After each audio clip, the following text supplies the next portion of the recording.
로마서 10장 1절부터 21절까지 제 성경 신약성경 252페이지에 있습니다. 로마서 10장 1절부터 21절까지 말씀 같이 한 목소리로 봉독하겠습니다. 시작.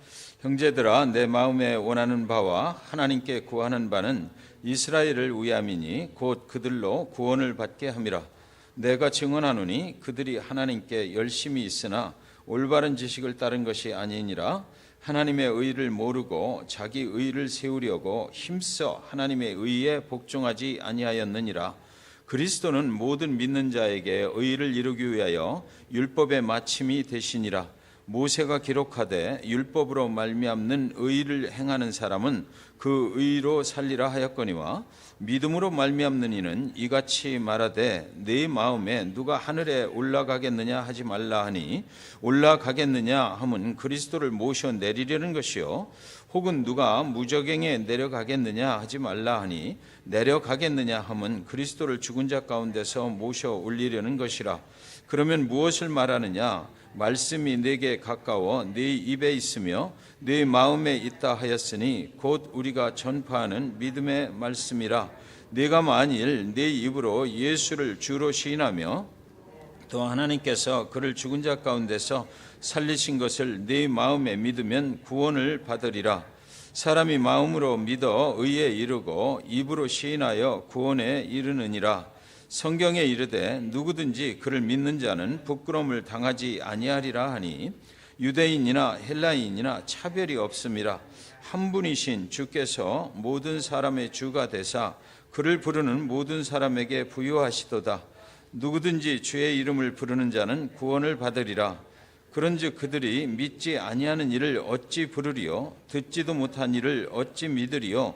전파하는 자가 없이 어찌 들으리요? 보내심을 받지 아니하였으면 어찌 전파하리요? 기록된 바 아름답도다 좋은 소식을 전하는 자들의 발이여 함과 같으니라. 그러나 그들이 다 복음을 순종하지 아니하였도다. 이사야가 이르되 주여 우리가 전한 것을 누가 믿었나이까 하였으니 그러므로 믿음은 들음에서 나며 들음은 그리스도의 말씀으로 말미암았느니라. 그러나 내가 말하노니 그들이 듣지 아니하였느냐? 그렇지 아니하니 그 소리가 온 땅에 퍼졌고 그 말씀이 땅끝까지 이르렀도다 하였느니라. 그러나 내가 말하노니 이스라엘이 알지 못하였느냐?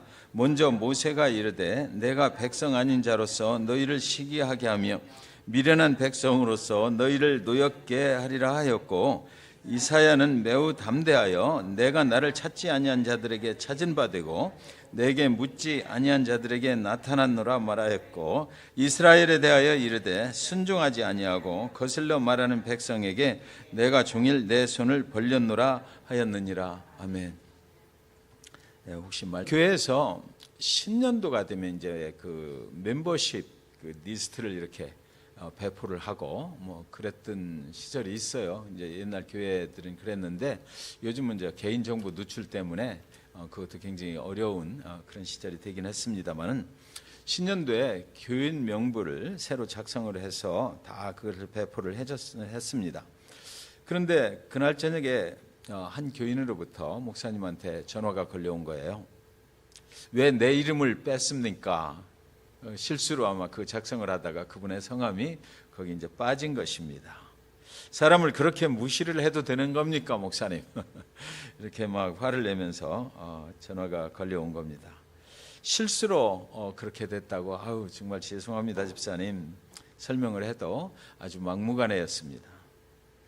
그래서 그 다음 주일 목사님의 설교의 제목은 내 이름이 없구나 였다고 합니다. 무슨 말씀인지 대충 짐작이 되시죠? 이 땅에 교인 명부에서 이름이 빠지는 것은 절대로 문제가 될 게 없습니다. 그런데 하나님의 생명책에서 빠져버리면 그건 정말 큰일 아니겠습니까? 세상의 교회 교적부에서 이름이 빠지는 것은 문제될 게 전혀 없는데 그러나 정작 우리가 걱정해야 하는 것은 하나님 나라의 생명책에 내 이름이 빠져 있다면 그것은 정말 큰 문제가 되는 것이죠. 하나님은 우리 모두의 이름이 생명책에 구원받은 자로 기록되기를 원하십니다. 신명기서 30장 11절 16절까지 제가 봉독해 올리겠습니다. 내가 오늘 네게 명령한 이 명령은 네게 어려운 것도 아니요 먼 것도 아니라 하늘에 있는 것이 아니니 네가 이르기를 누가 우리를 위하여 하늘에 올라가 그의 명령을 우리에게로 가지고 와서 우리에게 들려 행하게 하려 할 것이 아니요 이것이 바다 밖에 있는 것이 아니니 네가 이르기를 누가 우리를 위하여 바다를 건너가서 그의 명령을 우리에게로 가지고 와서 우리에게 들려 행하게 하려 할 것도 아니라 오직 그 말씀이 네게 매우 가까워서 네 입에 있으며 네 마음에 있은즉 네가 이를 행할 수 있느니라. 보라, 내가 오늘 생명과 복과 사망과 화를 네 앞에 두었나니 곧 내가 오늘 네게 명령하여 네 하나님 여호와를 사랑하고 그 모든 길로 행하며 그의 명령과 규례와 법도를 지키라 하는 것이라. 그리하면 네가 생존하며 번성할 것이요 또 네 하나님 여호와께서 네가 가서 차지할 땅에서 네게 복을 주실 것임이니라. 아멘. 네. 여기 보면 생명과 복과 사망과 화를 네 앞에 두었다. 그래서 여호와의 명령을 사랑하고 그 명령대로 행하고 그 명령과 규례와 법도를 지키는 자에게 이 복이 갈 것이다. 복을 주실 것이다. 이렇게 말씀하고 있습니다. 신명기 말씀을 바울이 인용을 하고 있어요. 로마서 10장 6절 7절 오늘 본문 말씀 속에 보면 믿음으로 말미암는 의인은 이같이 말하되 내 마음에 누가 하늘에 올라가겠느냐 하지 말라 하니 올라가겠느냐 하면 그리스도를 모셔 내리려는 것이요 혹은 누가 무저갱에 내려가겠느냐 하지 말라 하니 내려가겠느냐 하면 그리스도를 죽은 자 가운데서 모셔 올리려는 것이라. 로마서 말씀은 언뜻 보기에는 굉장히 어려운 말씀 같은데 하여튼 이 말씀을 이해하고 나면 너무 심플하면서도 깊이가 있다. 정말 복음적이다라는 것을 우리가 항상 깨닫게 됩니다.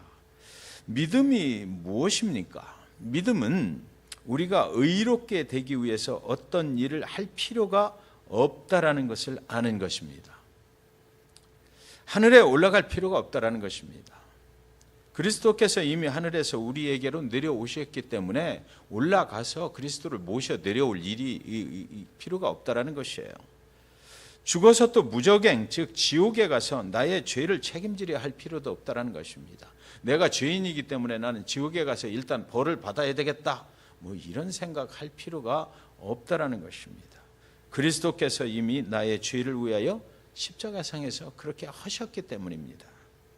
그래서 로마서 10장 8절에 보시면 같이 읽을까요? 시작. 그러면 무엇을 말하느냐? 말씀이 네게 가까워 네 입에 있으며 네 마음에 있다 했으니 곧 우리가 전파하는 믿음의 말씀이라 그랬어요. 하나님의 말씀이 우리에게 주어졌습니다. 믿음은 곧 우리에게 주어진 말씀이 기초가 되어서 쌓아지는 거죠.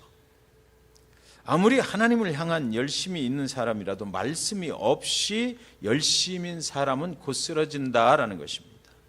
말씀이 기초가 된 믿음의 열정만이 예수 그리스도를 신뢰하게 되고 예수를 내 삶의 자신의 그 삶의 기초로 삼아서 감사하며 하나님의 말씀에 순종하고 그리고 하나님의 복음을 전하며 살게 된다라는 것이에요.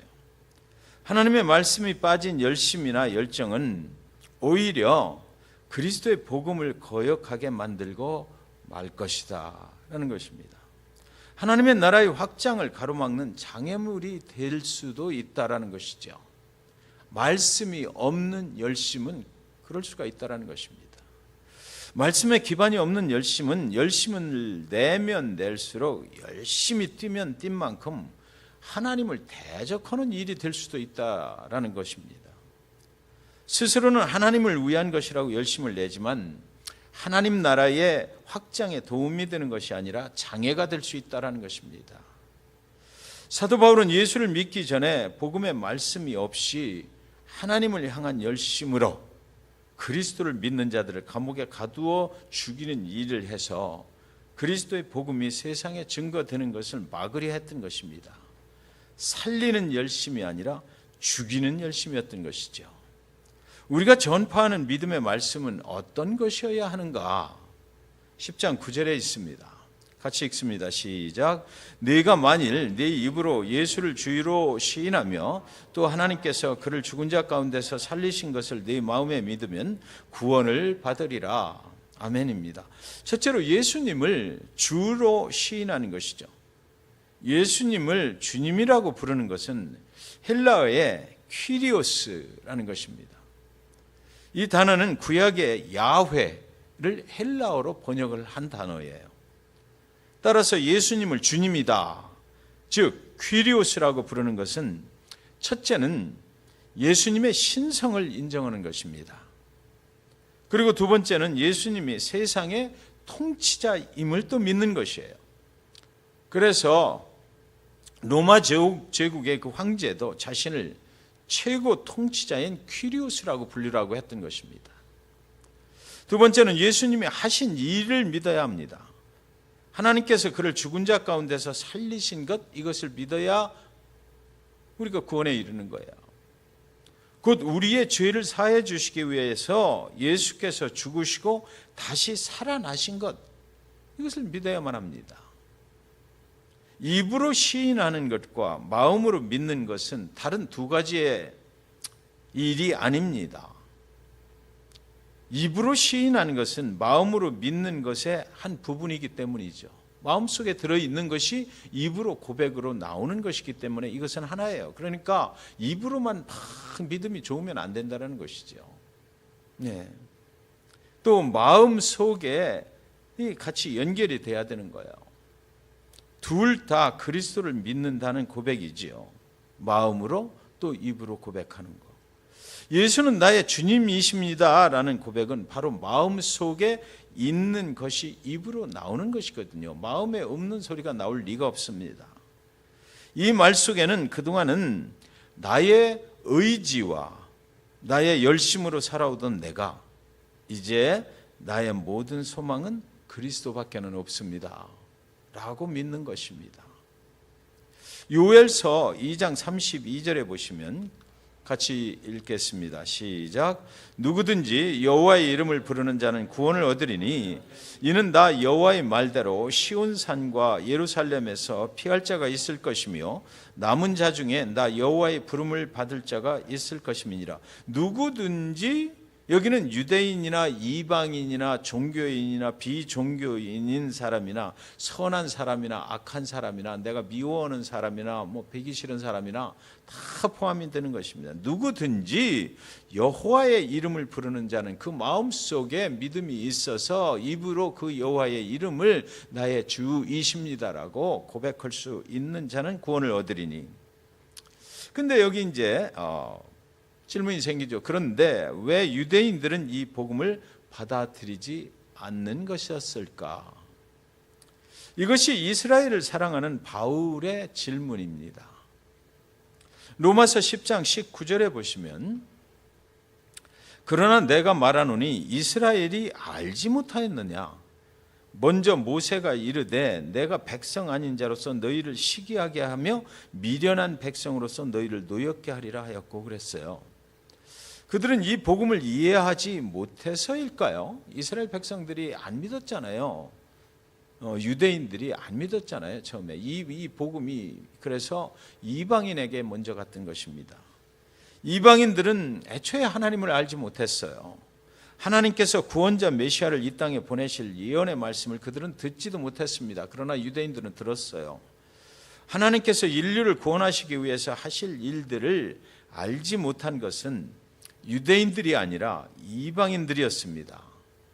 하나님께서 메시아 예수를 거역하는 유대인들을 이방인들이 먼저 믿게 해서 유대인들이 이방인들을 시기하게 만들어버렸던 거예요.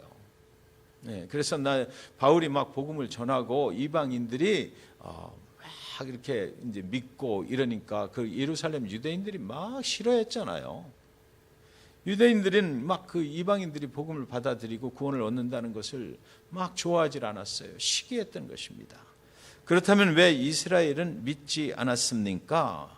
유대인들은 왜 믿지 않았느냐고요? 첫째, 유대인들이 알지 못해서 그런 것이 아니다라는 거죠.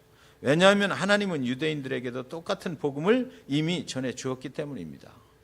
두 번째로 유대인들이 하나님을 찾지 않았기 때문도 아니에요. 왜냐하면 하나님은 당신을 찾지 아니하는 사람들에게도 하나님 자신을 드러내시기 때문입니다.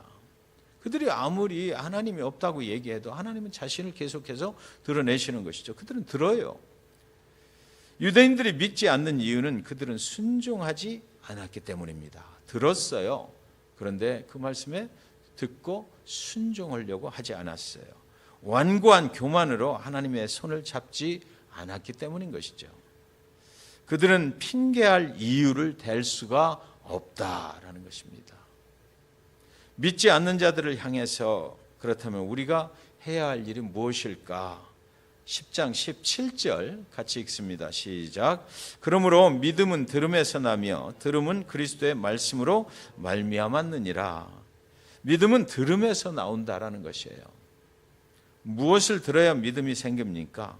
그리스도의 말씀을 들어야 되는 거죠.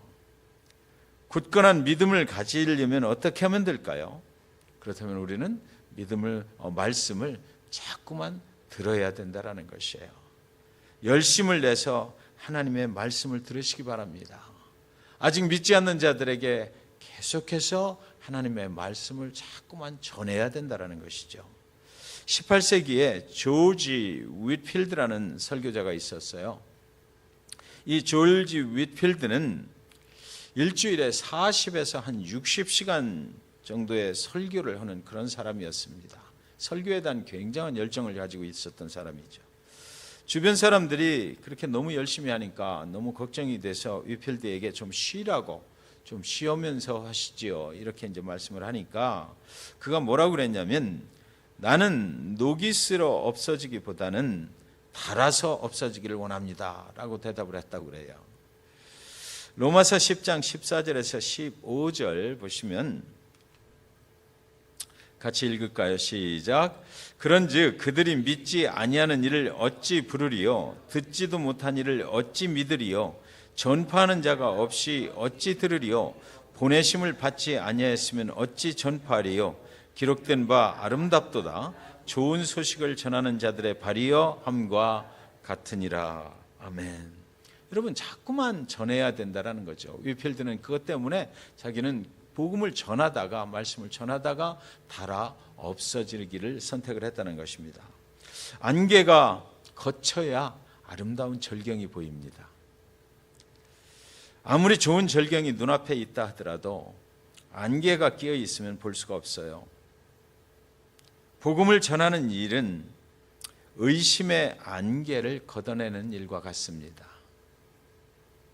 안개는 서서히 거칠 것입니다. 자꾸만 전하다 보면 그들의 눈앞에 끼인 안개가 거치고 세상에서 가장 귀한 복음의 열정을 보게 된다라는 것이죠. 예수를 전하는 것은 이 세상에서 그래서 가장 좋은 소식, 가장 기쁨이 드는 소식을 전하는 것이에요. 세상에서 가장 좋은 소식을 전하는 사람들에게 어떤 말씀이 주어집니까? 세상에서 가장 좋은 소식을 전하는 사람들의 발은 이 세상에서 가장 아름다운 발이다. 이렇습니다. 우리가 복음의 소식을 전하기 위해서 열심히 이리 뛰고 저리 뛸 때에 그 발은 세상에서 가장 아름다운 발이다라는 것이에요. 여기서 발은 그들의 삶을 말하는 것입니다. 인생을 말하는 것이죠. 복음을 전하는 그 인생이 가장 아름다운 인생이다라는 것입니다. 우리는 모두 세상에서 사는 동안 선하고 착하고 가치 있고 아름다운 삶을 살기를 원하지 않습니까? 그 삶은 바로 가장 좋은 소식을 전하기 위해서 열심히 움직이는 발을 가진 사람의 삶이다라는 거죠. 그 발을 하나님께서 아름다운 발로 계속해서 축복하신다라는 것이에요. 저와 여러분의 발이 그런 아름다운 발이 될 수 있기를 이 시간 주님의 이름으로 축원드립니다.